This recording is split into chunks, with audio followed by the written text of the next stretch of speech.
Fala, meus amigos, que alegria nós estarmos juntos aqui. Eu estou num lugar muito especial e estou na companhia de pessoas muito especiais e nós vamos fazer um vídeo muito especial. Você já deu para ver aí que nós vamos ter um vídeo importantíssimo aqui no canal Fala Sério Pastor e no canal Pastor Sérgio Monteiro. Vai colocar no seu canal também, Excelência? Com certeza. Pastor Renato Stêncio. Pronto, então se você já é inscrito no canal do Pastor Sérgio, você vai se inscrever no canal do Pastor Renato Stêncio. Se você já é inscrito no canal do Pastor Renato, vai se inscrever no Sérgio, se inscreve no meu, enfim. Se inscreva nesses 3 canais aí para a gente poder crescer juntos, tá?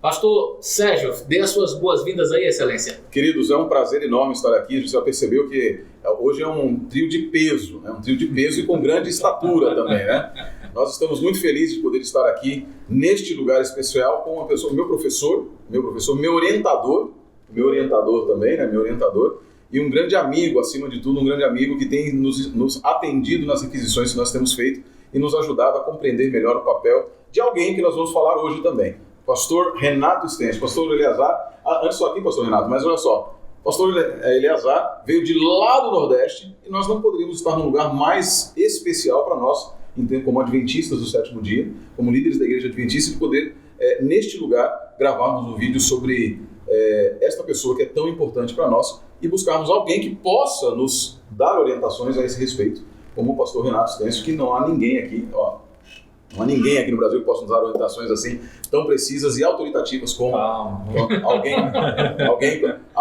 como ele aqui também. Pastor Renato, um prazer enorme recebê-lo, um prazer enorme estar, eu falo em nome do Pastor Eleazar também, queremos agradecê-lo por nos receber aqui no Centro White, neste lugar maravilhoso, e também dispensar um pouco do seu tempo para nos receber e falar um pouco aos nossos internautas sobre o que é o Centro White, sobre o seu trabalho aqui e sobre Ellen White. Primeiramente, é uma honra recebê-los aqui, pessoas tão ilustres como vocês, que têm desempenhado um trabalho tão importante, ao qual a igreja tem reconhecido, né?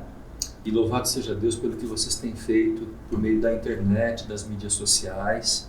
E eu me sinto honrado em recebê-los aqui também. Saibam disso, que é um privilégio para mim tê-los aqui participando desse momento, e o interesse de vocês revela também a importância desse espaço, né, das coisas que aqui temos e, sobretudo, desse personagem que faz parte da história da Igreja Adventista, né?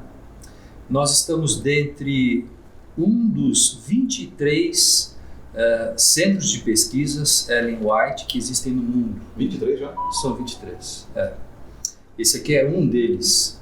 Na verdade, o Centro White Brasil foi fundado originalmente em 1979, em São Paulo, e oficialmente se tornou um centro de pesquisas em 1987, lá na cidade de São Paulo, no Iaré Antigo, e ele veio para esse local onde nós estamos hoje em 1992. Okay. Tá? Então, foi fundado originalmente em 79 e foi trazido para cá em 92. Tá? O Centro de Pesquisas Ellen White, ele foi criado a partir de uma orientação dada por Deus através dos seus escritos, né, através da profetisa serva de Deus, Ellen White, quando ela estava preparando o seu testamento, quando ela estava escrevendo os detalhes do que deveria ser feito com o seu material, os seus escritos, como que eles deveriam ser tratados, quem deveria cuidar deles. Então ela estabeleceu critérios dizendo que deveria ser criado um patrimônio literário. Esse patrimônio foi construído primeiramente lá no fundo da sua casa, em Elmshaven, né, a partir da década de 1910. E aí, então, de lá, esses escritos começaram a ser tratados, começaram a ser organizados. Ela tinha uma equipe grande de assistentes literários, né? E esse grupo dava um suporte muito grande para ela, né? Na elaboração dos manuscritos, na correção das cartas, não é? Isso mesmo antes da fundação do Centro-White, isso já trabalhava com ela antes? Sim, isso foi exatamente. Isso já existia no fundo da casa dela. Mas em 1912, quando ela foi fazer o testamento dela, ela orientou a liderança da igreja que deveria criar-se um espaço oficial pela própria liderança da igreja, e esse espaço seria o patrimônio que resguardaria, que preservaria todos os seus escritos. E a igreja, obviamente, seguiu, né, essa orientação e foi criado, então, o patrimônio que hoje nós conhecemos como White State.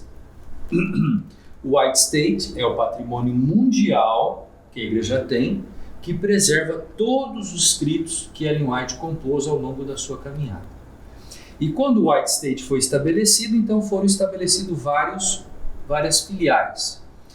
Originalmente falando, a gente pode destacar que nós temos, em média, uma sede de um centro de pesquisas para cada uma das divisões que temos na igreja.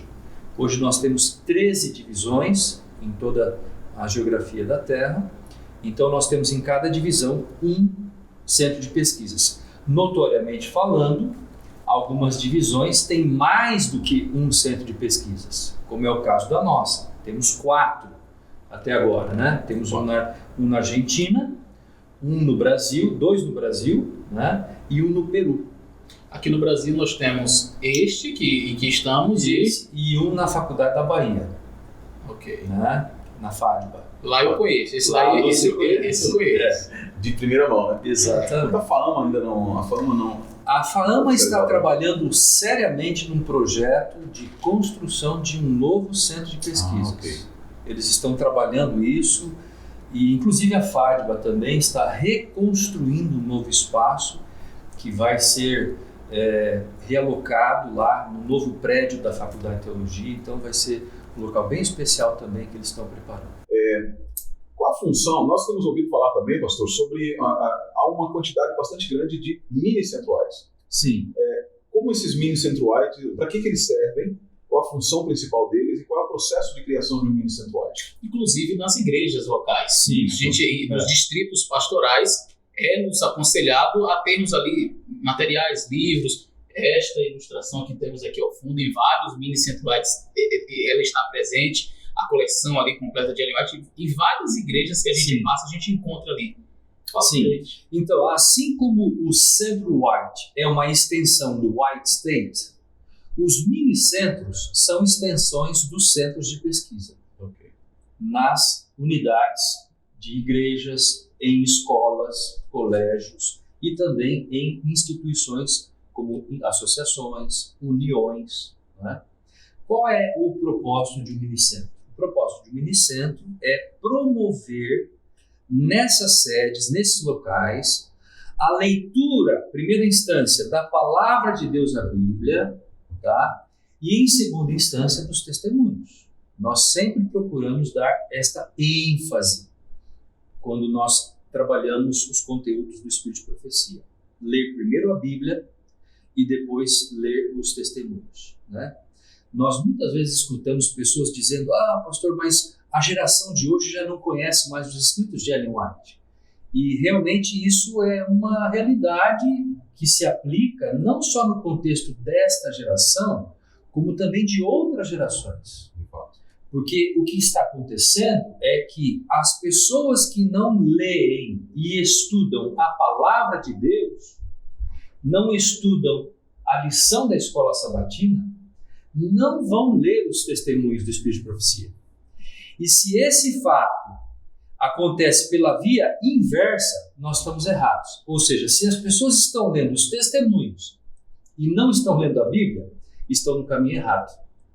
Porque nós temos que primeiro ir à Bíblia, para depois irmos aos testemunhos. Mas o que se evidencia claramente é justamente o contrário. As pessoas, o senhor falou aí, há uma geração nova que não está lendo o Espírito de Profecia. A gente nota que, em sua quase totalidade, para não ser assim, taxativo, é um reflexo de pessoas que não estão lendo mais a Bíblia. Exato. São jovens que não gastam mais tempo com a Bíblia, gastam tempo com o celular, gastam tempo na internet, gastam tempo em programas de televisão, não é? Elas gastam tempo com muita coisa elas não têm tempo para a Bíblia, e isso se reflete também nos escritos, não é?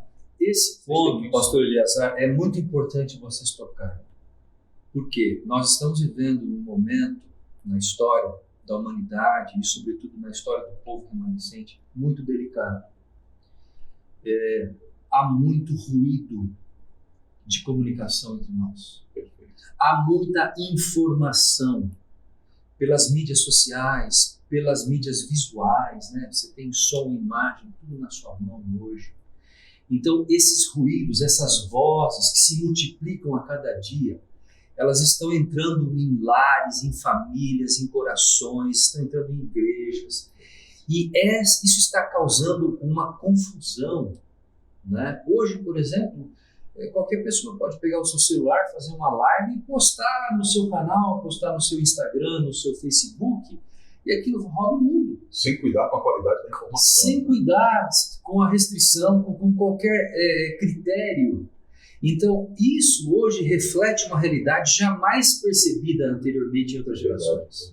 Então, nós estamos tentando trabalhar, e o White State está trabalhando dessa forma, produzindo materiais, a Igreja Adventista está trabalhando também nesse nível, para poder alcançar essas gerações, que estão hoje basicamente com o seu celular. Elas governam a sua vida com base em um celular. Né? Então a gente está tentando produzir mídia, material, né? Nós criamos várias produções, né? Por exemplo, esse Feliz 7 Play, o 7Me, o Feliz 7 Play também, que tem lá materiais que você pode baixar. Não é? Nós aqui do Centro-Oeste criamos um aplicativo chamado Bible Plan, que é a junção da leitura da Bíblia com os testemunhos.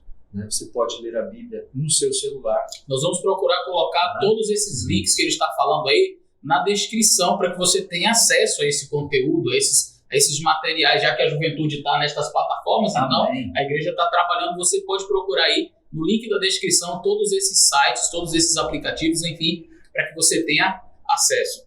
Pastor Stêncio, eu estava falando uma coisa que me chamou a atenção, e os nossos canais, eles são visualizados por pessoas das mais diversas, inclusive não adventistas.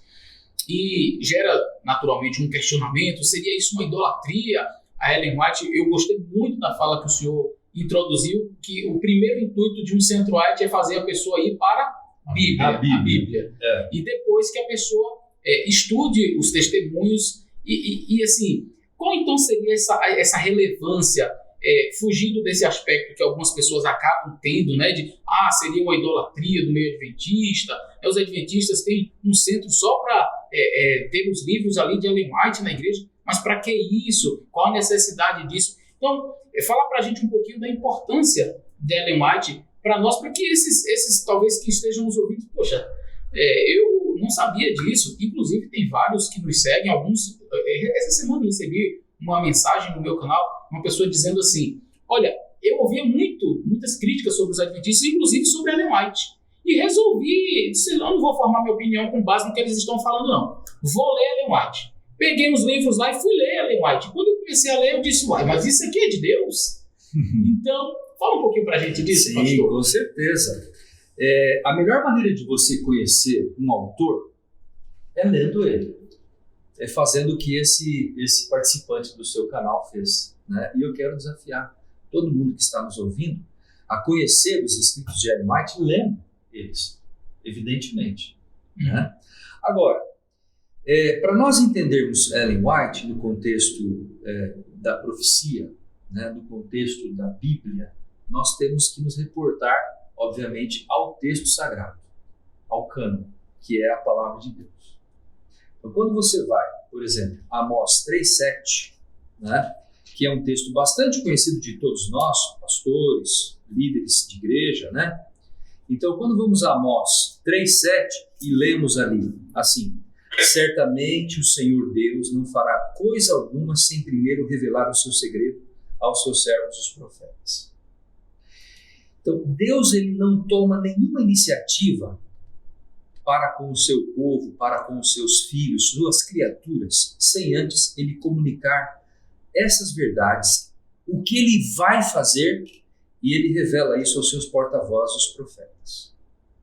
Veja, quando nós entendemos esse texto e vamos às profecias bíblicas e nós nos deparamos com a cadeia escatológica da profecia bíblica, nós nos deparamos com uma profecia muito, muito importante, que é de fato a última profecia da cronologia bíblica, que é Daniel 8:14, que diz: até 2.300 tardes e manhãs e o santuário será purificado.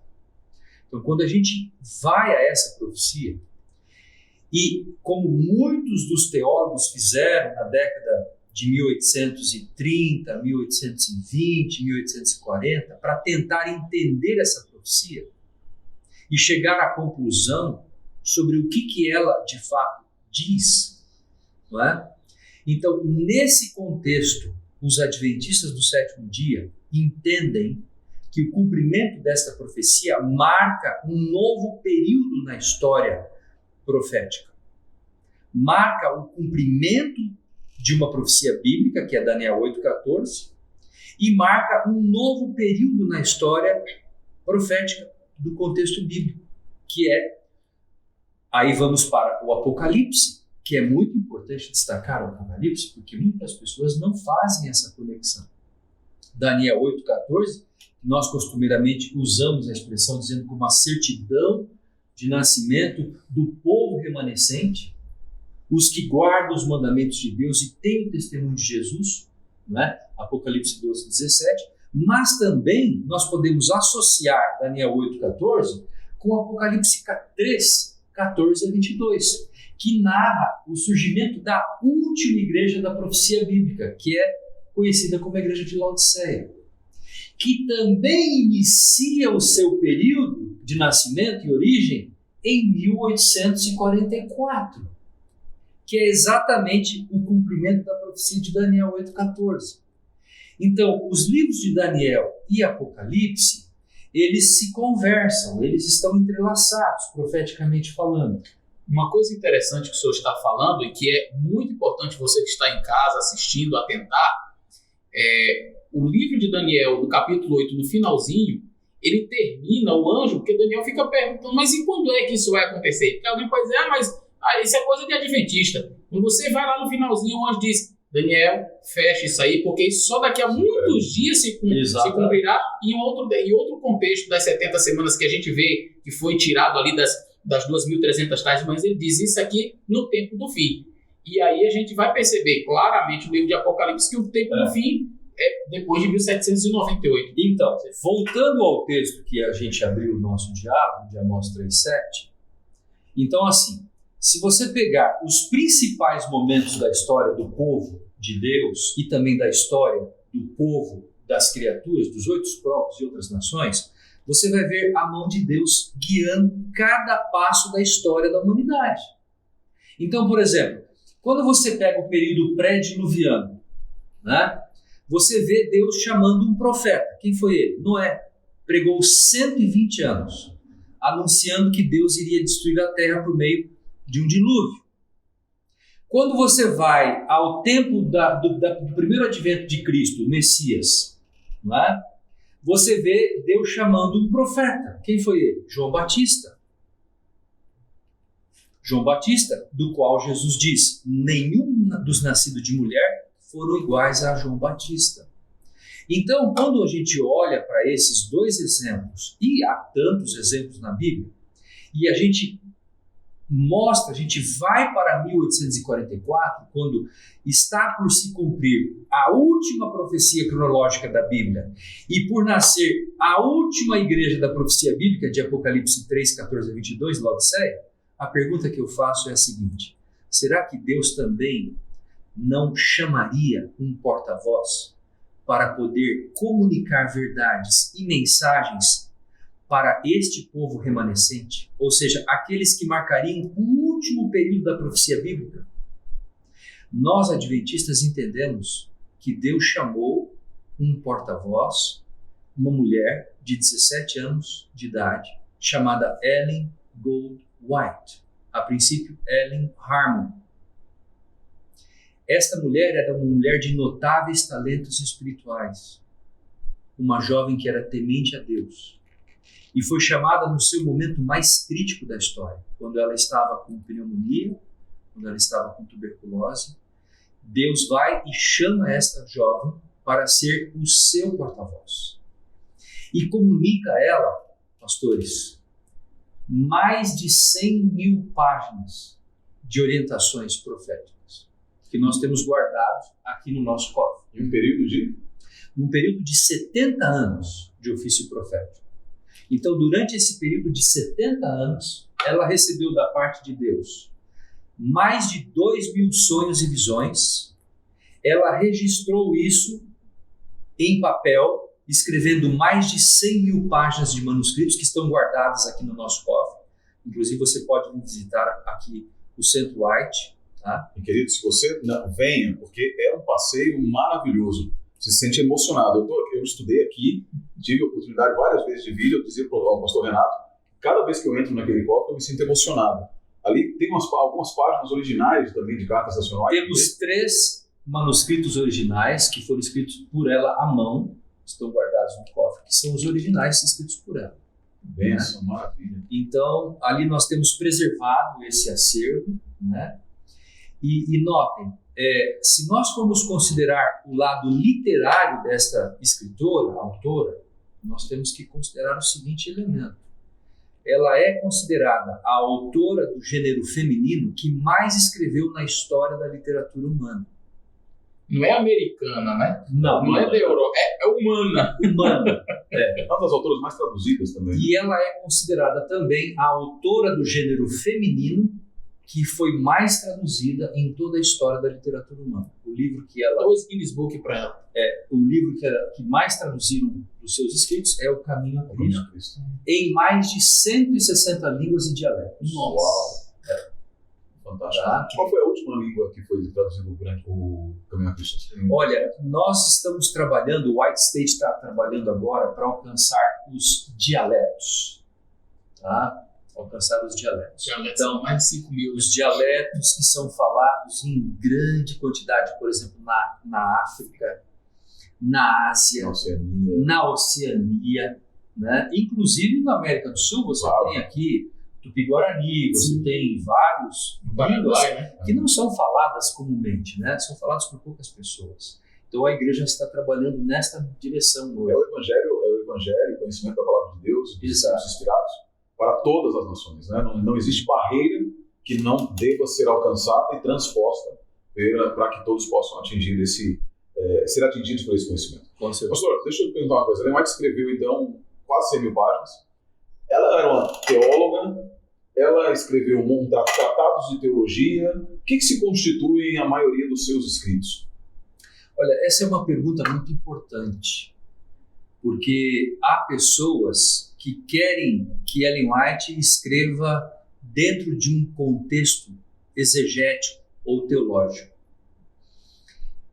Nós podemos observar que em alguns dos seus escritos ela escreve de uma forma teológica, ela tenta até aprofundar o conteúdo de certas passagens bíblicas, né?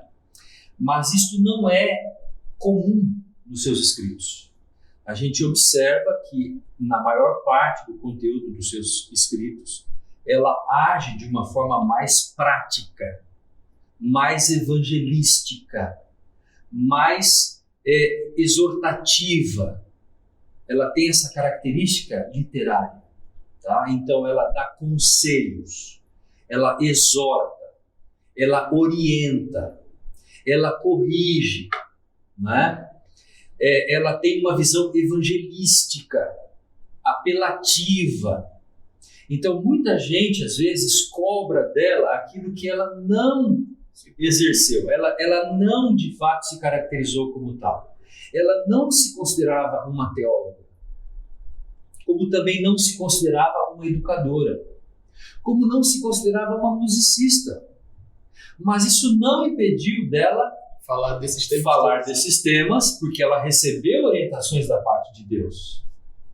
E essas orientações foram registradas. Eu acho que um ponto importante desse que o pastor está falando, pastor, é que, embora Ellen White não se considerava nada dessas coisas, mas ela se considerava a mensageira do Senhor. Com certeza. Era sempre a frase dela, não sou profetisa, eu sou uma mensageira do Senhor. E ela tinha uma sensação de dever, que eu me encanto quando eu leio isso nos textos dela. Se Deus dissesse para ela, interpreta esse texto, dá essa interpretação, ela faria. Se Deus dissesse, faça tal coisa, ela faria. Com certeza. Né? E às vezes me dá a impressão de que nossa geração está muito rebelde em relação a escutar os textos de Ellen White, justamente porque não querem escutar Deus falando. Não querem escutar Deus falando. E a interpretação de um texto bíblico, e assim, o senhor sabe que eu sou mais um exegeta do que, né, do que um teólogo sistemático, nesse sentido. Sim. E aí eu queria emendar nessa pergunta, que o senhor vai falar, terminar de falar sobre aquilo que eu te interrompi. Sim. Já queria emendar logo em seguida, perguntando de supetão. Assim, qual é a relação de Ellen White com a interpretação? Qual é o papel de Ellen White na nossa interpretação da Bíblia? Complementa o que o senhor estava falando e já entra nessa também. Se o pastor Eliasar quer complementar alguma coisa nesse sentido também. Vou aproveitar o ensejo então para contribuir, acrescentando aí o que Ellen White a gente considera conselho, porque a gente vê muito isso hoje, né? Não, mas isso aqui é só conselho. Eu não gostei, virou conselho. Sim. Quando eu quero me apropriar de alguma coisa para usar, não, isso aqui, olha, Ellen White escreveu isso aqui. Mas quando eu não gosto, não, mas isso aqui é uma coisa pessoal, isso aqui não é válido para os nossos tempos. E a gente sabe que de fato existiram escritos, cartas de Ellen White para pessoais, coisa que ela mandou para o esposo dela. Né? Eu estou aqui em casa, você viajou, estou comendo aqui isso e aquilo, coisas assim do dia a dia. O que em Ellen White seriam apenas meros conselhos, o que não é conselho, o que a gente pode entender? Eu posso fazer essa seletividade? Como que a gente pode selecionar, né? Escolher? Muito bom. Nós já visitamos o cofre, vocês foram comigo lá dentro, e eu apresentei a vocês 2 categorias literárias de escritos de Ellen White. Então, voltando à sua pergunta, né? Qual é a característica dos escritos dela? Ela é uma teóloga? Então, a resposta ela não escreve como uma teóloga, ela não escreve como uma exegeta, ela escreve como uma evangelista, ela escreve como alguém que está exortando, aconselhando. E a pergunta é, por que ela escreve dessa maneira e não como uma teóloga? Porque nos dias que ela viveu, nas circunstâncias, no contexto histórico que ela viveu, havia necessidade de orientações dessa natureza, e não de natureza teológica. Percebe? Porque a igreja ela estava caminhando, ela precisava resgatar verdades, ela precisava confirmar fatos de verdades bíblicas que estavam apagadas, esquecidas. Então, nesse contexto, ela vai ajudando a corrigir fatos, a corrigir erros, não é? Ela vai colocando o povo do remanescente, né? O povo em ordem, em linha, conduzindo, sobretudo, a palavra de Deus, a Bíblia, e conduzindo-os de volta à pessoa de Cristo Jesus. Se nós pudéssemos resumir o ministério de Ellen White, os seus 70 anos de ofício profético, eu resumiria em 2 grandes facetas. Primeiro, ela exaltou a palavra de Deus. Ela é uma autora extremamente bíblica.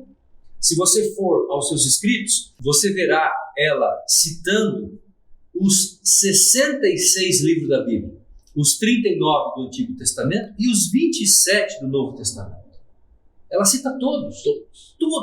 Ela não deixa nenhum dos 66 livros de fora. Agora, o que acontece?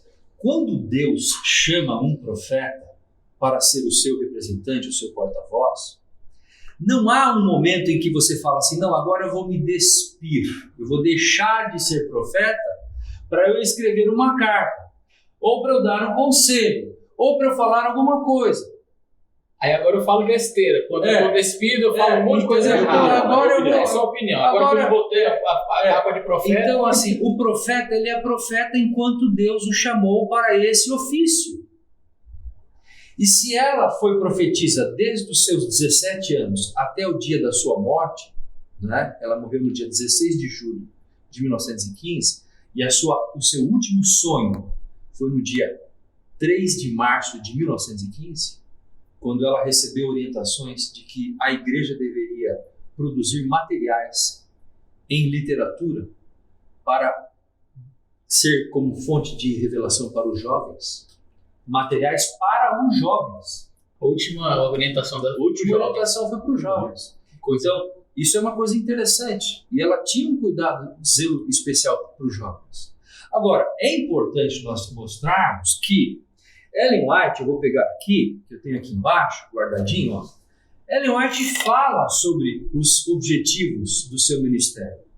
O 5º volume dos Testemunhos para a Igreja tem um capítulo, que é o capítulo 81, que fala aqui, ó, objetivos dos testemunhos. Está aqui, ó. Ela mesma diz. Ela mesma revela o objetivo dos testemunhos. Não precisa nem tentar ficar procurando Não e achar, precisa. só ler. Você pode vir aqui nesse capítulo e ler. Aliás, o capítulo volume 5 dos testemunhos é muito interessante porque ela fala várias e várias coisas sobre o seu trabalho, sobre os seus escritos, né? Então, eu queria destacar, eu anotei isso aqui, ela diz, num dos seus escritos, ela diz assim: nestas cartas que eu escrevo, nos testemunhos que dou, eu estou vos apresentando aquilo que o Senhor me tem apresentado. Não escrevo nenhum artigo expressando meramente as minhas próprias ideias. Elas são o que Deus me tem exposto em visão, os preciosos raios de luz brilhando do trono. E aí ela complementa dizendo: isto é verdade quanto aos artigos de nossas revistas e aos muitos volumes de meus livros.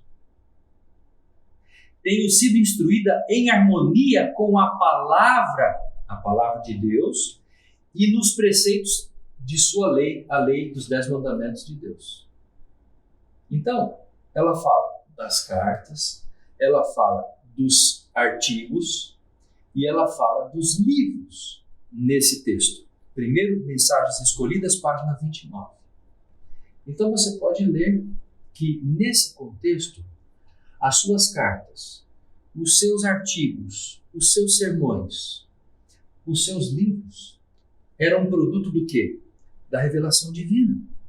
Ela foi usada, foi inspirada por Deus para poder registrar essas orientações, esses conselhos e produzir isso para orientação da igreja, para orientação do povo de Deus. E mais do que isso, eu vou agregar agora uma coisa aqui que talvez vocês não saibam. Eu posso até ler se vocês quiserem. Claro. Atente aí, revelações do Apocalipse. Porque isso aqui é um aspecto muito importante, porque há pessoas que restringem o ministério profético de Ellen White apenas para o povo remanescente, apenas para a igreja adventista. Isso é para a igreja adventista, né? Não, isso aqui é só para a igreja adventista. Ellen White falou só no contexto da igreja adventista. E olha o que Deus revelou. Antes do senhor falar, a gente vai, essa é algo que vai diretamente de encontro a um texto produzido na década de 50 da igreja. Sim. Eu tenho a impressão que isso vai ser polêmico. Não há problema. Sem problema. A polêmica é com a gente mesmo, né, pastor Gonzalo? Não há problema. E eu vou trazer a polêmica porque isso aqui foi revelado a ela. Desde que esteja escrito, irmão. Está escrito. Vamos lá. Então, volume 8 dos Testemunhos para a Igreja, capítulo 38, ela escreveu isso para a liderança. O título do capítulo é Liderança. Era a liderança da igreja. Ela diz assim: eu tenho, na página 236 do volume 8 dos Testemunhos para a Igreja, eu tenho uma obra de grande responsabilidade para fazer, comunicar pela pena e de viva voz as instruções a mim concedidas, disse ela, não somente para os adventistas do sétimo dia, mas para o mundo. Publiquei muitos livros grandes e pequenos, e alguns deles foram traduzidos para várias línguas. Esta é a minha obra, revelar para outras pessoas as Escrituras. Olha lá, voltando às Escrituras. Assim como Deus a mim as revelou. Percebe? Então, queridos, nós estamos vendo aqui o escopo, a abrangência dos seus escritos. Pastor, você pode repetir aí a página? Sim. Volume 8 dos Testemunhos para a Igreja. Página 236. Vou colocar na descrição esse link. Isso é importante. E a gente vai perceber que isso está em completa consonância com o ministério profético bíblico. Exato. Deus me enviava profetas. Você vê, Jonas, Jonas, Lógico. agora chegou a hora de você sair de Israel. Lógico. Mas é para onde? Para Nínive. Mas Nínive. E Deus manda profetas como Jeremias, Isaías, peso para a Babilônia, peso para Tiro, peso que eram profecias para aquelas nações. Isaías escreve profecias para outras nações. Para outras nações, quer dizer, essa profecia não era só de condenação, que caso aquela nação ouvisse, lesse e dissesse, não, peraí, vamos nos arrepender aqui, que o negócio não tá bom para a gente. Era também importante para aquelas nações lerem. Então, quer dizer, o espírito de profecia, a senhora White escreveu, não foi só para a igreja. Não. É bem verdade. Que ele tem significação especial para a igreja. Com certeza. Significação especial. Mas ele não está restrito apenas. Por quê? Vamos lá. Porque os conselhos, orientações, as admoestações que ela deu de cunho prático, por exemplo, a área que ela mais escreveu, qual foi? Saúde. Não estão restritos para a igreja adventista. Não estão restritos à igreja. Eu posso contribuir. Eu vi um artigo do Mike Tyson, aquele boxeador. Uhum. Aí ele falando sobre a questão da saúde dele, como que ele estava cuidando, ele disse, não, eu tenho lido na doutora, ele nem sabia que ela era... A doutora Ellen White, ela escreveu muita coisa, e eu busco na doutora Ellen White algumas coisas que eu tenho praticado em minha vida. Coisas que ela escreveu naquela época que a ciência hoje diz, poxa, os nutricionistas olham e dizem, essa mulher aqui estava à frente do tempo dela. Então, quando a gente pega conselhos dessa natureza, nós não podemos restringi-los apenas a um povo, a uma igreja. Quando você pega orientações dadas sobre educação, você não pode restringir apenas a um grupo de pessoas. O fato de não poder se restringir mostra e seguir a orientação mostra o tamanho da rede adventista. Obviamente. Quando você pega, por exemplo, orientações sobre família, como cuidar da família, como educar os seus filhos, você tem escritos preciosíssimos aqui dentro dos seus... Eu preciso perguntar, está na mente aqui, está na cabeça, eu preciso perguntar.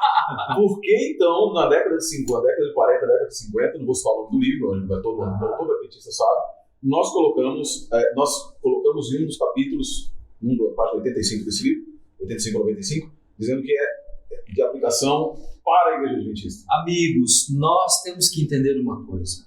Desde o dia em que Ellen White iniciou o seu ofício profético, registrando visões e sonhos, ela teve inimigos de toda parte, de todos os lados. Pessoas que a criticavam, pessoas que mal interpretavam seus escritos, pessoas que acusavam-na de ser uma falsa profetisa.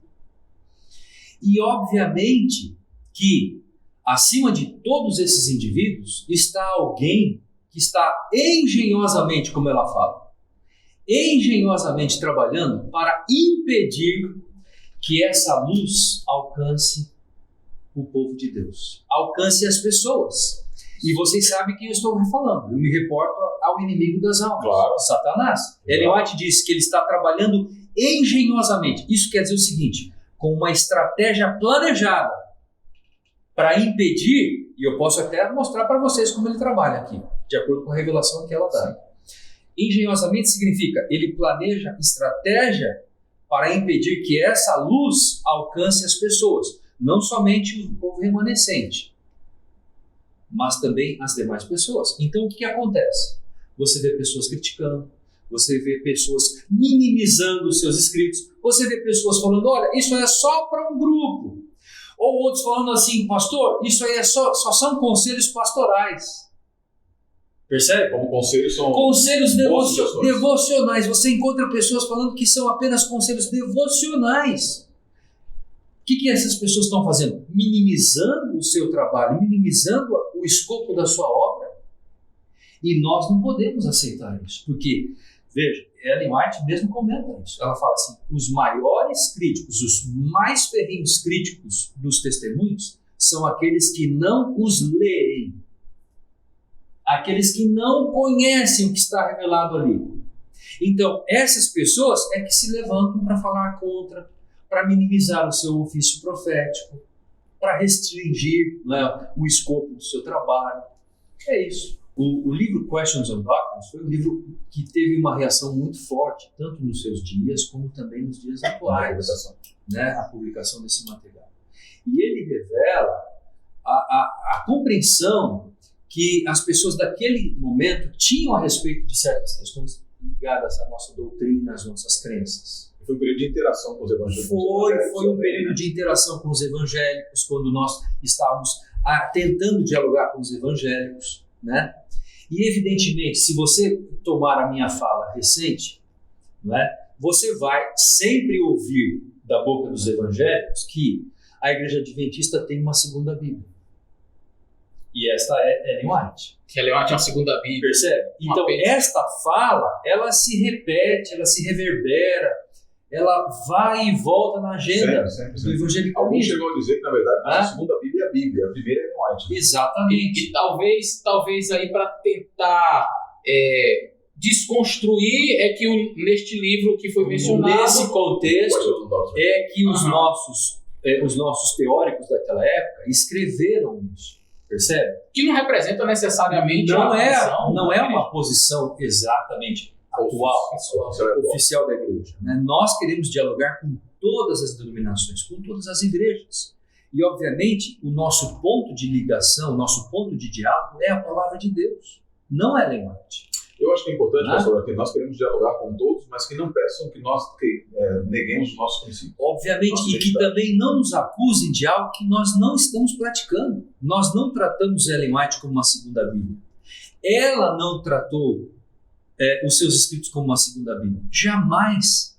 Jamais ela colocou em ordem de igualdade os seus escritos com a revelação da palavra de Deus, a Bíblia. Jamais ela recomendou que alguém fizesse isso. E eu vou aqui... proibiu de fazer isso. Aliás, ela proibiu, ela jamais recomendou. E eu posso trazer vários e vários textos que ela fala sobre esse assunto. Seria bom pelo menos um ou dois textos relacionados a isso. Eu falar sobre esse assunto. Sim, é importante. Eu, inclusive, quando eu estava conversando, dialogando com um irmão nosso, evangélico, ele falou, não, vocês acreditam que vocês são salvos porque guardam o sábado. Vocês acreditam que a Ellen White é como se fosse uma Bíblia. Eu disse, olha, isso não é verdade. Você dizer que nós acreditamos que o sábado é o dia do Senhor, isso é verdade. Sim. Você dizer que é importante guardar os mandamentos, isso é verdade. Você dizer que nós acreditamos que a Ellen White é profetisa do Senhor, isso é verdade. Agora você não pode, e até eu citei um exemplo para ele, é como você chegar e dizer assim, olha, os nossos irmãos presbiterianos, eles são calvinistas e acreditam na predestinação. Sim. Eu não acredito na predestinação. Os nossos irmãos batistas também não acreditam na predestinação. Ok. Agora, se eu chegar para e disser assim, mas os nossos irmãos presbiterianos acreditam que para serem salvos, eles são predestinados, mas eles são predestinados para vir para a igreja presbiteriana. Ele só vai ser salvo se estiver na igreja presbiteriana, porque a predestinação assim ocorre. Deus vai predestinar e vai levá-los para a igreja presbiteriana. Eles vão dizer o quê? Não, mas isso não é verdade. Nós não ensinamos isso. Então, é verdade que eles ensinam a predestinação, mas eles não ensinam que se você só vai ser salvo se você... que todo predestinado vai para a igreja presbiteriana. Então, o que é isso? Isso é usar da mentira. Sim. Então, eu acredito que Ellen White é uma profetisa do Senhor? Acredito, mas não é verdade dizer que ela é a nossa segunda Bíblia. Então, a pessoa sai de uma premissa verdadeira e vai para uma falsa. Eu só queria voltar, pastor Sérgio e pastor Eleazar, sobre a questão da oposição. Sim, por favor. No 5º volume, esse mesmo volume, página 667, Ellen White diz assim, é objetivo de Satanás, na verdade, vamos corrigir, não é Ellen White que diz, porque quando um profeta fala, ele não está falando ele está falando em nome de Deus. Então, quando a gente cita os testemunhos, a gente deveria falar, Deus, por meio de Ellen White, revelou o seguinte, é objetivo especial de Satanás impedir que essa luz atinja o povo de Deus, que tanto dela necessita em meio aos perigos desses últimos dias. Depois, no volume 3 dos Testemunhos, na página 36, ela diz assim, uma série de enganos tolos inventados pelo próprio Satanás recebe atenção enquanto o povo está clamando por alimento. Muitas coisas que são usadas como argumentos falsos, ideias que são capciosas, ideias que são mirabolantes, inventadas, são colocadas nas redes sociais hoje, mas não surgiram na cabeça de pessoas, surgiram na mente do próprio inimigo. E aí ele usa essas pessoas para poder atacar. E aí quando eu falei do engenho, né, ela fala sobre esse assunto, não sei se vamos ter tempo, ela fala que o primeiro passo que o inimigo usa é enfraquecer a fé do povo de Deus nos testemunhos. Depois, questionar os dons. Esse dom que ela recebeu não é um dom bíblico, não é um dom verdadeiro. Foi só até João Batista. Foi só até João, o Evangelho de João, né? O último livro do Novo Testamento. Né? Cessou lá. Depois, o terceiro ponto. O inimigo lança o ceticismo, dúvidas sobre os pontos vitais da nossa fé. Quarto ponto, dúvidas sobre a palavra de Deus, a Bíblia. Quinto ponto, caminhada descendente para a perdição. Aonde está escrito isso? De que o inimigo trabalha engenhosamente? Volume 5 dos Testemunhos para a Igreja, página 672. Esse é um caminho que a gente viu alguns críticos dentro da igreja que aconteceu, né? Na época do White Lie. Sim. Do White Lie. O The White Lie, do Walter Reed. Walter Reed. O Ken Wright é o Seven Day Adventist Renounced.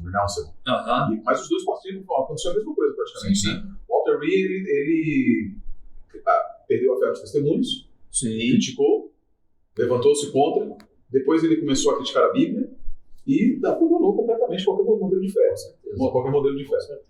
Eu tenho participado, vocês sabem, eu tenho participado muito de debates, etc. Uma das coisas que eu tenho visto, e eu acho que isso é fantástico, quando você lê os testemunhos, você ganha um conhecimento da palavra de Deus, porque como ela disse, começou citando isso, ela diz a você, leia a Bíblia, leia a Bíblia, leia a Bíblia. E a maior parte das críticas, e a gente percebe muito disso, que muitos críticos, quando não conseguem rebater alguma argumentação bíblica de um pastor adventista, de um irmão adventista, ele automaticamente quer ir para falar mal de Ellen White, falar que a gente fez isso por causa de Ellen White, etc.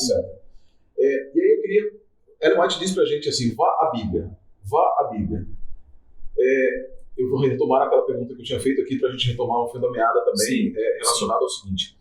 Ellen White interpreta a Bíblia e nós não precisamos mais estudar a Bíblia e interpretar dos teólogos da igreja, dos exegetas da igreja, porque temos o Espírito de profecia? Eu quero só acrescentar, se for possível, Excelência, fazendo a lembrança dos grandes exegetas que existiam na época de Ellen White. Sim. Porque a nossa igreja nunca foi desprovida de exegetas. Andrews, que foi considerado um dos maiores cérebros da nossa igreja, com o Novo Testamento todo de cor.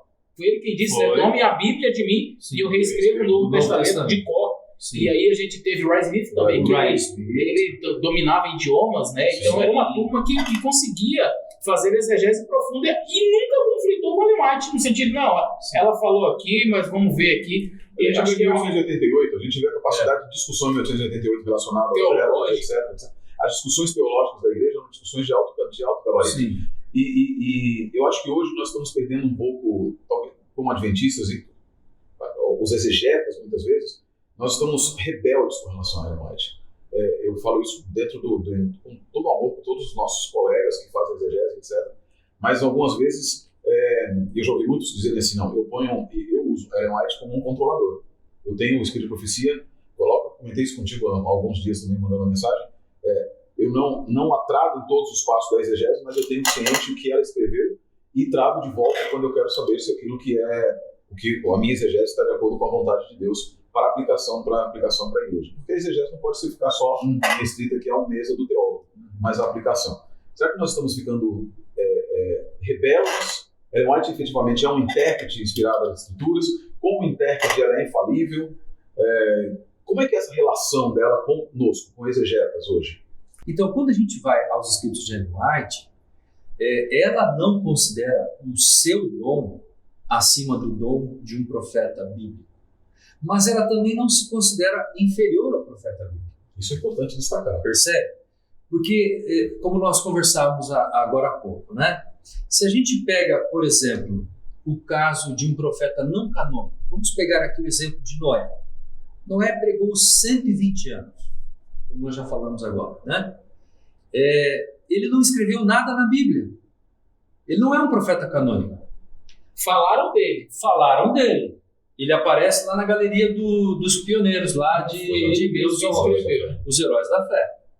Agora, eu pergunto a vocês, o que ele falou, o que ele escreveu, o que ele recebeu de mensagens vindas de Deus, são em nível e autoridade inferior àquilo que Moisés recebeu de Deus? É óbvio que não. É óbvio que não. Por quê? Porque um profeta, quando ele é chamado por Deus, ele é revestido de autoridade para falar em nome de Deus, como um porta-voz de Deus. Então, o fato dele não ser canônico ou pós-canônico não destitui ele ou não diminui a sua capacidade ou a sua autoridade profética. O que muda? Apenas a questão da função, da funcionalidade. Por exemplo, Noé foi chamado por Deus para um tempo específico, para uma situação específica, não é? Uma circunstância específica, e ele pregou, ele falou, ele anunciou, ele proclamou uma verdade que foi recebida ou não pelas pessoas. No caso de Moisés, Moisés foi chamado por Deus e ele registrou. Ele viveu em outros tempos, havia outra cultura, as pessoas escreviam as coisas, né, nos pergaminhos naquela época.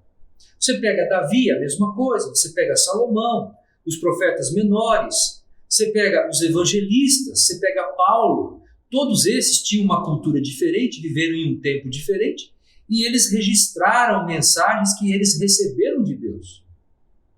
Quando você vai a Ellen White, você encontra esse mesmo fenômeno.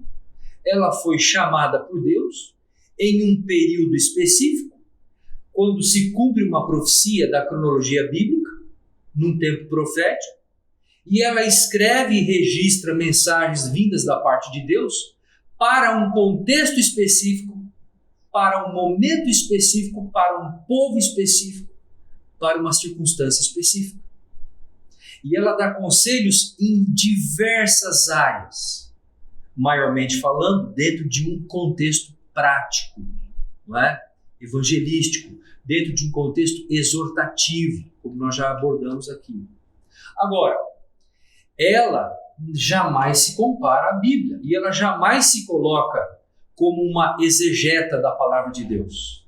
Pelo contrário, no livro Fundamentos da Educação Cristã, na página 187, ela diz assim: a Bíblia é sua expositora.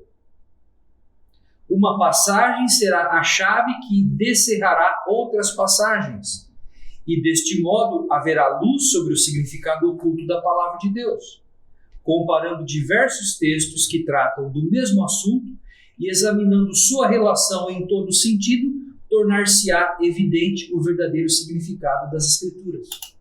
Então, o que ela fala? Ela chama a atenção dos seus leitores para que a Bíblia seja a sua própria expositora, a sua própria intérprete, não é? E há outros conselhos que ela fala também nesse contexto, né, que nós poderíamos falar sobre essa questão. Por exemplo, eu vou destacar aqui um assunto muito importante. Em 1906, ela escreveu uma série de 20 artigos para um dos periódicos da revista Signs of the Times, que é um dos periódicos oficiais da Igreja Adventista, Sinais dos Tempos. Ela escreveu 20 artigos que versavam sobre a Bíblia. Só sobre a Bíblia. E nesses artigos nós podemos encontrar 3 princípios que ela aplica sobre como nós devemos interpretar as Escrituras Sagradas. E eu vou destacá-los aqui. Primeiro, ela diz: a Bíblia é sua própria intérprete e os textos bíblicos devem ser cuidadosamente comparados com outros textos bíblicos. Signs of the Times, 21 de março de 1906. Segundo princípio que ela destaca nesses 20 artigos que ela escreveu, ela diz assim: devemos estudar um texto ou uma passagem até que o significado esteja claro, em vez de ler muitos capítulos sem ter em vista nenhum propósito definido. Então, qual que é a orientação para que ela dá para estudar a palavra? Pegar um texto e entendê-lo na sua integralidade, na sua maior profundidade possível, né? E não avançar sem entender esse texto. E o último texto, o último princípio que nós poderíamos colocar como conselho, não é? Que ela estabelece, é o conselho de que, esse aqui é um conselho que sempre, né, foi dado pelos metodistas, os irmãos Wesley falam isso, né? Eles dizem assim: estudem sempre a Bíblia com oração e reverência. Ou seja, a guia do Espírito Santo, nesse processo, vai lhe dar a iluminação necessária para você entender o que Deus revelou através da sua palavra. Rapidinho, algumas pessoas fazem uma certa confusão com canonicidade, e quando eu expus isso em um dos vídeos, eu falei, mas não com tanta propriedade assim, né, Excelência? Mas a gente falou um pouco, e algumas pessoas, mas Noé foi canônico, João Batista foi canônico, e algumas pessoas não entendem o que é canonicidade. Quando a gente fala aqui de canônico, não é o profeta que aparece na Bíblia, é o profeta que escreveu algum livro, alguma parte na Bíblia. Isso. Então o fato de a Bíblia citá-los, mas a Bíblia cita, ok, mas quem escreveu é que é o profeta canônico, ou seja, é o profeta inspirado para escrever a Bíblia. Mas, por exemplo, João Batista, ele foi o maior profeta nascido de mulher, ele falou muita coisa, se teve uma mensagem importante foi a dele, mas ele não escreveu nada. Alguém falou do que ele disse, mas registrou isso. Se a gente for realmente comparar imagine todos os sermões de João Batista, tudo que ele pregou, tudo que ele falou acerca do Cordeiro que viria, não foi registrado. Ele mesmo não escreveu. A mensagem dele era inspirada? Sim ou não? Sim. Como ele falou, sim. Então, mas não tem uma página dele escrita na Bíblia. O próprio apóstolo Paulo, ele fala na primeira carta aos Coríntios que ele já tinha escrito uma outra carta. A segunda, né? Na verdade. A primeira carta de Coríntios, na verdade, é a segunda. E a segunda é a terceira. Na verdade, a segunda carta é a terceira. É a terceira. É porque a do meio se perdeu, chamada carta severa. Pois é, essa carta do meio se perdeu. Por que se perdeu? Porque Deus não julgou necessário que ela estivesse para o encadeamento para o cânon, que compusesse a Bíblia. Mas a pergunta, será que os conselhos do apóstolo Paulo para a igreja de Corinto, nesta carta que se perdeu, não foram inspirados? Foram inspirados, mas não foram necessários compor a Bíblia. Ellen White foi inspirada? Foi inspirada, mas os escritos dela não compõem a Bíblia, não fazem parte da Bíblia, não são um apêndice da Bíblia, não acreditamos nisso. Eu gosto de um texto da senhora White em que ela diz assim, que tudo que ela escreveu deve ser considerado inspiração, mas tudo deve ser considerado também o contexto, o tempo e a circunstância. Nós vamos chegar nesse ponto para falar sobre o propósito dos seus escritos em relação à Bíblia. Vamos aprofundar um pouco mais, mas antes disso, eu queria falar um pouquinho sobre o que ela realmente recebeu da parte de Deus. Você não está aparecendo aqui. O que ela realmente recebeu da parte de Deus em relação à questão da importância que ela dá sobre o estudo da palavra. Não é? No livro Testemunhos para Ministro, na página 108, ela diz assim: em cada estudo ocasional e desconectado, não pode ser discernido por nenhum leitor descuidado ou precipitado. Ou seja, todas as pessoas que vão à palavra de Deus na tentativa de compreender um texto bíblico e fazem uma leitura rápida, uma leitura corrida, não é? Eles não vão encontrar a verdade. Faz uma leitura assim, relâmpago.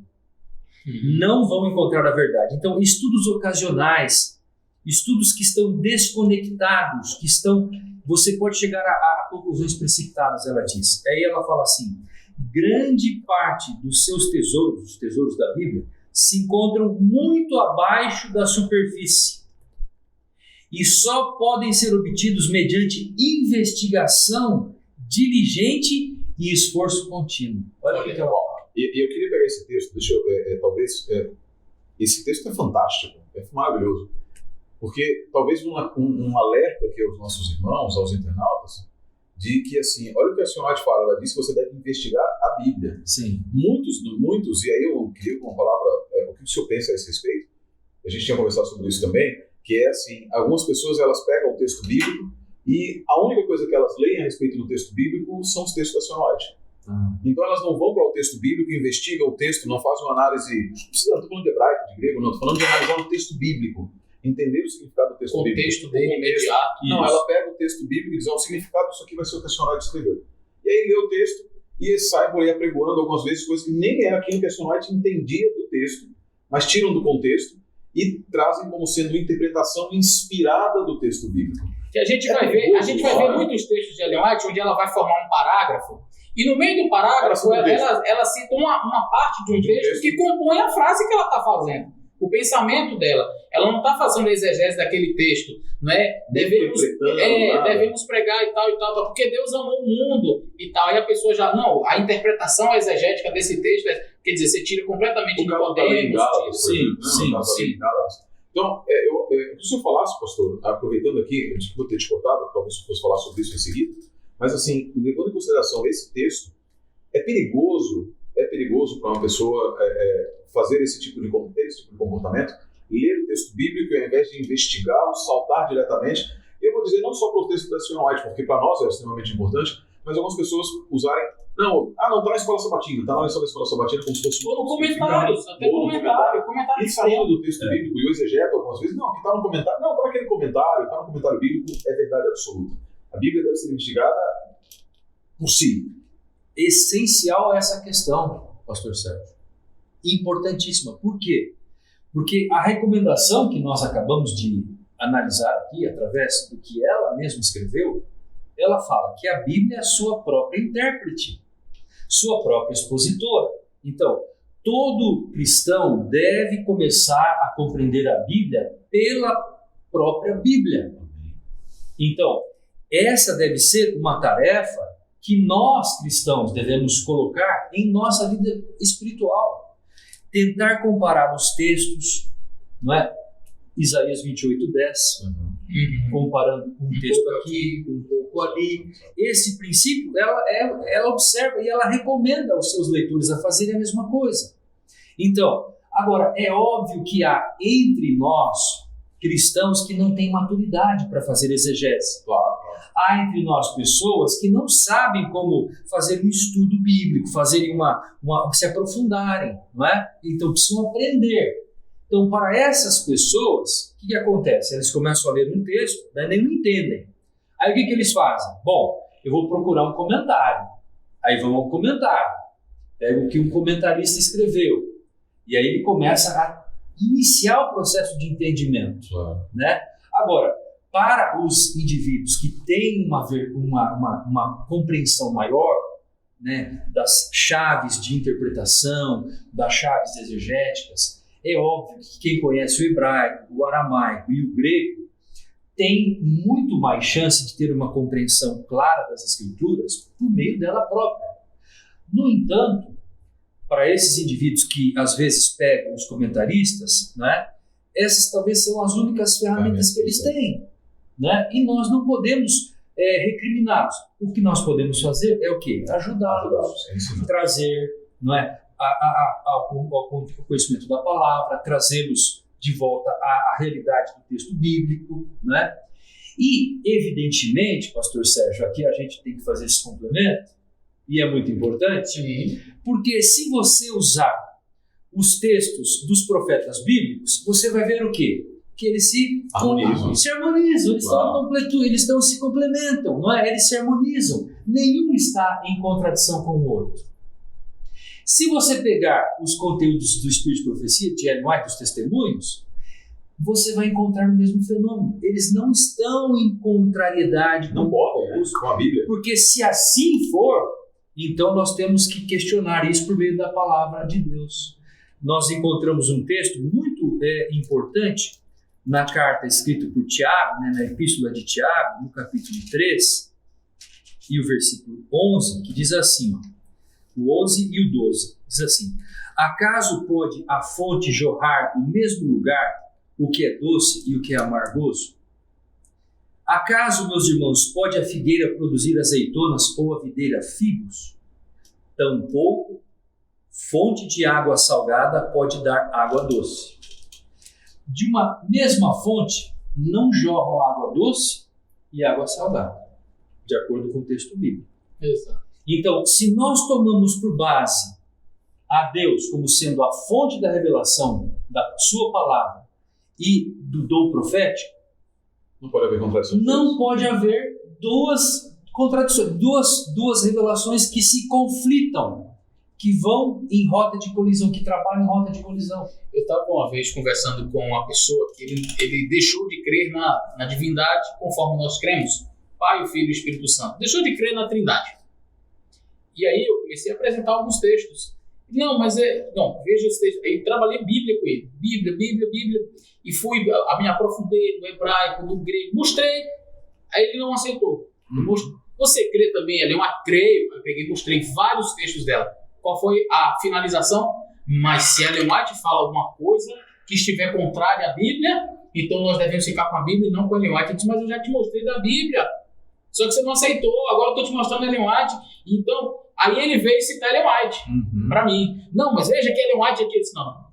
Se eu te mostrei esse texto e você disse que Ellen White está em contradição, então agora você se tornou o juiz de Ellen White. Porque agora você determina o que é e o que não é. Então, isso daqui para mim foi inspirado. Não, isso daqui para mim não foi inspirado. Por quê? Porque não está em harmonia com o que eu acho. Então, aí eu sou o juiz. Né? E dentro desse processo até que o senhor falou aí dos comentaristas, eu estava com ele na cabeça e vou acabar me esquecendo. Vale uma dica para os irmãos, esses irmãos mais simples, que querem entender, mas não formem a sua opinião com base em um único comentário. Se você não tem um conhecimento do grego, do hebraico, eu estudei o texto bíblico, não consegui, vá num bom comentário bíblico. Eu não estou falando necessariamente um adventista. Você pegue vários comentários. Aí você veja o que o comentarista A disse, o comentarista B, o outro, o comentário bíblico adventista. E a partir de vários comentários, você vai formando a sua opinião. E o Espírito de Profecia, ele vem te ajudando ainda mais. Aí você vai ver, porque os próprios comentaristas, eles divergem. Assim, né? Sim. Ok. Muito bom. Eu queria destacar exatamente o que está no livro do 5º volume, que é esse volume que eu estou aqui, que eu já mostrei para vocês, que fala dos objetivos. Nesse volume, vocês vão encontrar o que Deus revelou por meio de sua porta-voz, né, de seu porta-voz. É o capítulo 81. É o capítulo 81. Ok, só para deixar claro, o capítulo 81 do volume 5 do Testemunho que fala sobre a natureza e a influência dos testemunhos. É o título do capítulo. Né? E com essa o senhor já pode, então, partir para o encerramento. Fazer o fechamento aqui. Né? Então, nesse contexto, na página 661, os testemunhos dizem assim: nos tempos antigos, Deus falou aos homens pela boca dos seus profetas e apóstolos. Nestes dias, referindo-se aos dias de hoje, ele lhes fala por meio dos testemunhos. Percebe? Os testemunhos do seu Espírito. E aí ele complementa dizendo assim: nunca houve um tempo no qual Deus instruísse mais seriamente o seu povo a respeito da sua vontade e da conduta que este deve ter do que agora. Então eu vou falar aqui aos cristãos, ao povo: nós nunca tivemos tão grande quantidade de orientações, de fontes de revelações, nós nunca tivemos a verdade na ponta dos dedos como temos hoje. Tão bem explicada, né? Tão bem explicadas, tão claramente escritas e registradas. Tão acessíveis. E tão acessíveis. Daniel, o próprio Daniel escrevendo o próprio livro, mas eu quero entender, o anjo disse. Não é você não. Fecha, só lá no final. E eu quero dizer a vocês uma coisa: muitos profetas da Bíblia quiseram viver nos dias que vivemos e não viveram. Quiseram compreender o que os profetas do Antigo Testamento falaram e não puderam, porque não tiveram a revelação. Muitos quiseram ter a visão que temos hoje da profecia bíblica e não puderam viver. Então nós hoje somos um povo que temos um conhecimento privilegiado da palavra, da compreensão da palavra de Deus. Não é? E eu me reporto aqui não somente aos adventistas, mas também aos evangélicos, sim, que têm a palavra em suas mãos. Não é? Agora, tantos manuscritos encontrados em grego, manuscritos, dados históricos, a arqueologia está aí te dando a possibilidade de voltar no tempo da Bíblia, redescobrir, sentar praticamente ouvindo Paulo na água. Exato. E as pessoas não querem. Exatamente. Agora, nesse contexto da revelação dada, olha o que Deus mostrou por meio da sua serva. Disse assim: a palavra de Deus tem abundância de princípios gerais para a formação de corretos hábitos de vida.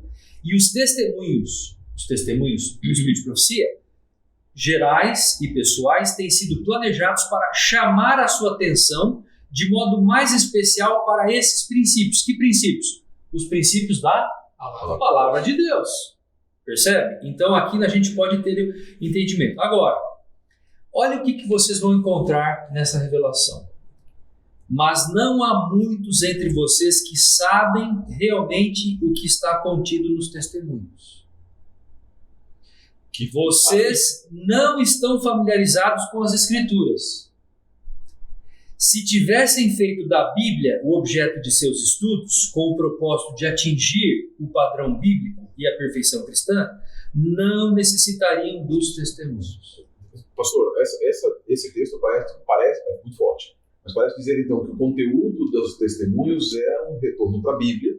Sim. Né? E que, pelo fato de não conhecer o que está ali, não consegue compreender a própria Escritura. Na verdade, não é exatamente isso. Não é isso que está escrito aqui, eu vou corrigir. Aqui está escrito o seguinte: se o povo tivesse estudado a Bíblia, não teria testemunho, e compreendido a Bíblia como está revelada nela, não haveria necessidade dos testemunhos. Nós temos uma Bíblia só e quantas igrejas cristãs? Exatamente. Cada uma dizendo que tem a verdade. São milhares e milhares. Agora, a indisposição do povo de compreender a Bíblia que gera a necessidade dos testemunhos. Exatamente. Agora eu vou trazer um texto que é do 5º volume, 664. Veja lá.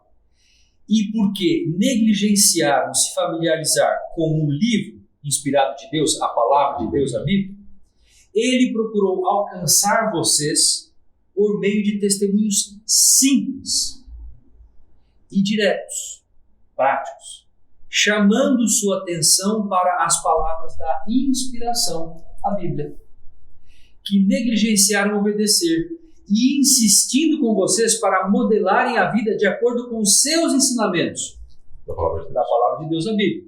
Ensinamentos puros e elevados. Percebe? Então, esses pontos estão claramente aqui destacados nesse capítulo que eu falei para vocês. Então, os testemunhos não estão destinados a comunicar uma nova luz. Não, nenhuma verdade nova. Nada disso. Uma doutrina diferente. Uma doutrina diferente. Dizem que a gente tem uma doutrina. Um conceito baseado em animais. Um conceito diferente, nada disso. Mas sim imprimir fortemente na mente das pessoas as verdades da inspiração que já foram reveladas aonde? Aqui, na palavra de Deus. Amém. Imprimir, é isso, exatamente.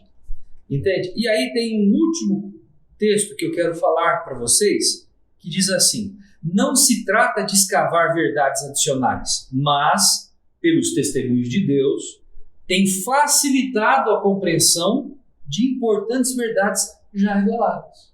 Então nos ajuda a facilitar essa compreensão. Então você vai ver nos escritos de Ellen White que muitas vezes ela pega um conteúdo, ela amplia a compreensão desse conteúdo. Né? Por exemplo, textos ligados à vida de Cristo, textos ligados à profecia de Daniel, de Apocalipse, ela amplia esse conhecimento. Não é? Mas ela não traz nova luz, mas ela amplia. É o que você exatamente encontra nos textos dos profetas bíblicos. Você vê um profeta falando do outro profeta e ampliando o conhecimento daquele outro profeta. É importante porque os profetas bíblicos também não têm a função, eles não interpretam os profetas anteriores. Eles chamam a lembrança, a mensagem. Exatamente. Principalmente dizendo assim: você não está vivendo de acordo com o que Deus deu na lei. Exatamente. O profeta, eu costumo dizer que o profeta ele é alguém que está no presente para lembrar do passado para que você possa ter um futuro. Exatamente. Muito mais do que ficar fazendo predições do futuro. Dentro da tradição judaica, a gente tem a ideia do Pardes. Né? O Pardes ele é o método de interpretação. Primeiro nível da leitura, que é o Peres. Depois você tem o Ramesh, que é o nível mais aprofundado, e o Drash, que é o máximo que o exegeta consegue chegar. E aí tem o último nível, que é o nível chamado Sod. Né? E o nível chamado Sod é o nível em que as pessoas são os iniciados, etc. Eu vejo muito e aí me corrija se o pensar também estiver errado, mas eu vejo muito a função profética do Espírito de Profecia nesse último nível também. Porque ele não é que só está no último, ele faz todos. Mas existem elementos dentro da Bíblia que não são perceptíveis para o exegeta. Sim. A gente não consegue chegar lá. A gente fica lá na tecnicalidade, alguma coisa assim, e a ação do Espírito, com a ação do Espírito, e é o Espírito Santo falando através da palavra profética, nos permite ao povo como um todo entender o que o Senhor Note chama de segredos ocultos das Escrituras. O profeta consegue adentrar naquilo que a gente sempre conhece como sensus plenior, né? Que é entrar no nível profundo das Escrituras, que não é o hebraico, não é o grego, não é a exegese, o contexto que vai nos dar, mas é essa ampliação. E essa ampliação só pode ser dada através daquele que foi o autor das Escrituras.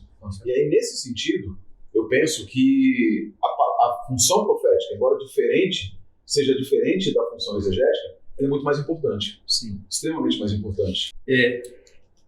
Nós, como estudiosos da Palavra de Deus, nós incorremos muitas vezes em alguns perigos.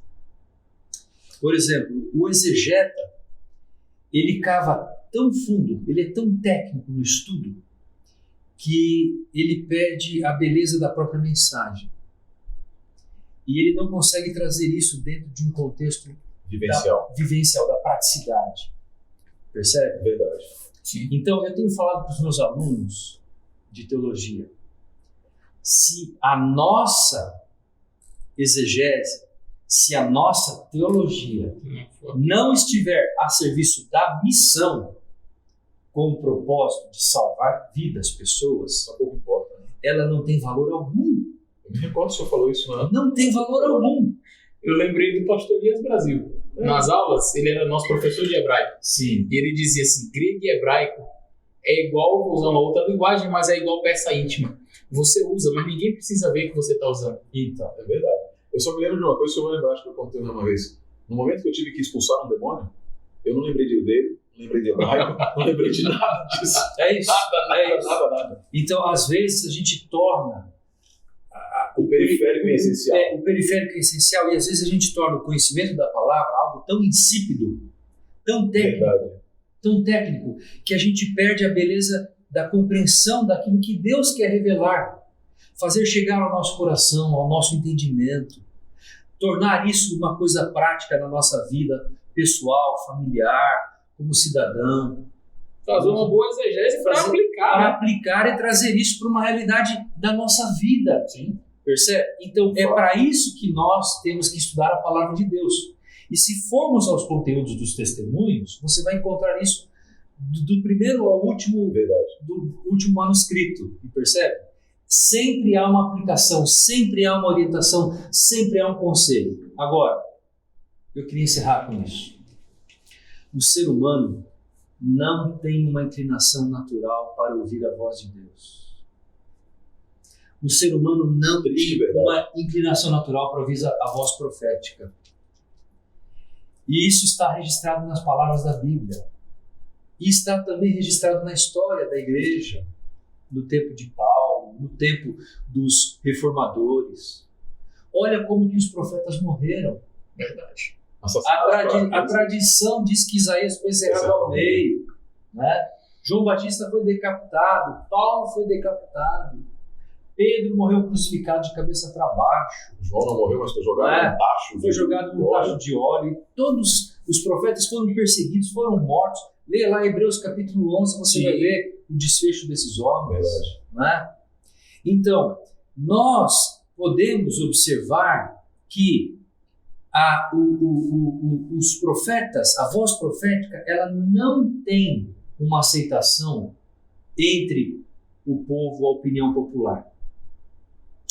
E eu quero trazer um texto para a sua reflexão, que diz aqui em Jeremias capítulo 6, verso 16, diz assim: assim diz o Senhor, ponde-vos à margem do caminho, e vede, perguntai pelas veredas antigas, qual é o bom caminho, andai por ele, e achareis descanso para a vossa alma. Mas eles dizem, não andaremos. Não andaremos. Também pus atalaia sobre vós, dizendo, estai atentos ao som da trombeta. Mas eles dizem, não escutaremos. Não há uma inclinação natural da natureza humana de querer ouvir a voz profética. Nós, costumeiramente, damos prioridade para a voz da consciência, para a voz do amigo, para a voz da mídia social, para a voz de um intelectual, para a voz de um teórico, para a voz de um filósofo, mas a gente não dá credibilidade à voz profética. Parece que essa voz causa estranheza, e como o apóstolo Paulo fala, né, traz coceira aos nossos ouvidos, lá em Timóteo. Não é? E eu quero até ler esse texto, você pode fazer o comentário enquanto isso, se você quiser. O pessoal do eu acho, né? Eu acho.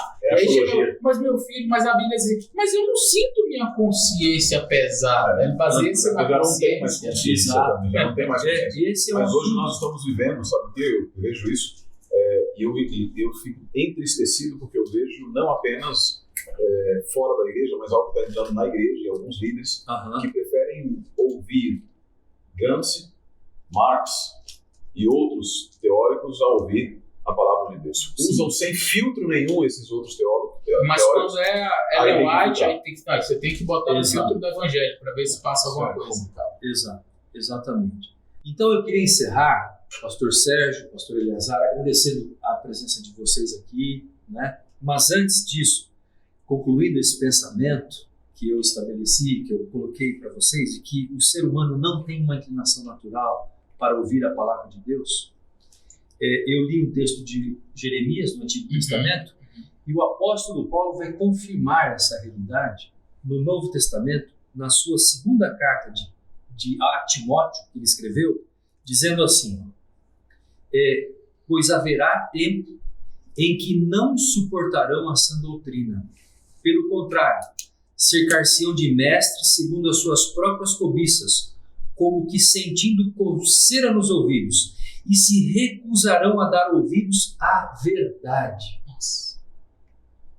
entregando-se às fábulas. Então, o que nós estamos percebendo ao longo da história da humanidade? Muitas pessoas que não deram ouvidos à voz profética foram enganadas, deram ouvidos à voz da consciência, deram ouvidos a fábulas, a filósofos, a vãs doutrinas, ideólogos, as ideologias, né, que estão hoje aí, elas estão capilarizando todas as redes sociais. Verdade.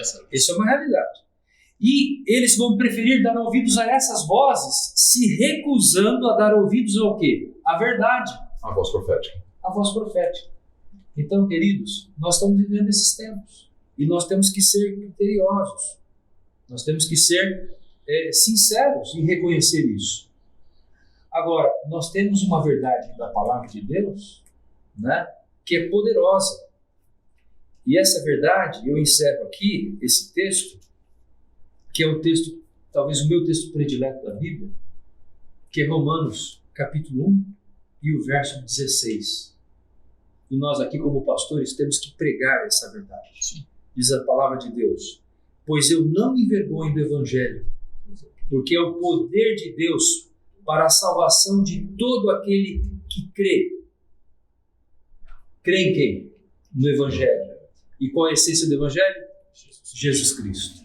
Então nós, como cristãos, não podemos nos envergonhar da palavra, não podemos nos envergonhar de pregar esta palavra, de testemunhar desta palavra. Porque ela vem da fonte cristalina do nosso poderoso Deus Criador do céu e da terra. Amém. Queridos, que live maravilhosa, que vídeo maravilhoso. Eu espero que tenha alcançado um lugar muito especial no seu coração. Eu estou feliz. Quero agradecer ao pastor Estêncio por ter me recebido. Hoje eu tive o privilégio de conhecer pessoalmente essa autarquia aqui também, meu amigo pastor Sérgio Monteiro. Que Deus possa abençoar vocês. Nós não podemos terminar esta live e este vídeo sem uma oração.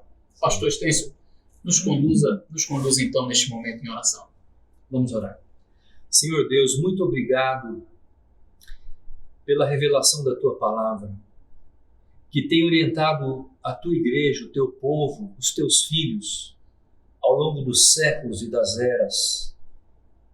Tem guiado a cada um de nós ao longo desse tempo, desse período tão grandioso da história humana. Senhor Deus, permita que nós possamos ser examinadores, estudiosos da Tua palavra. Amém.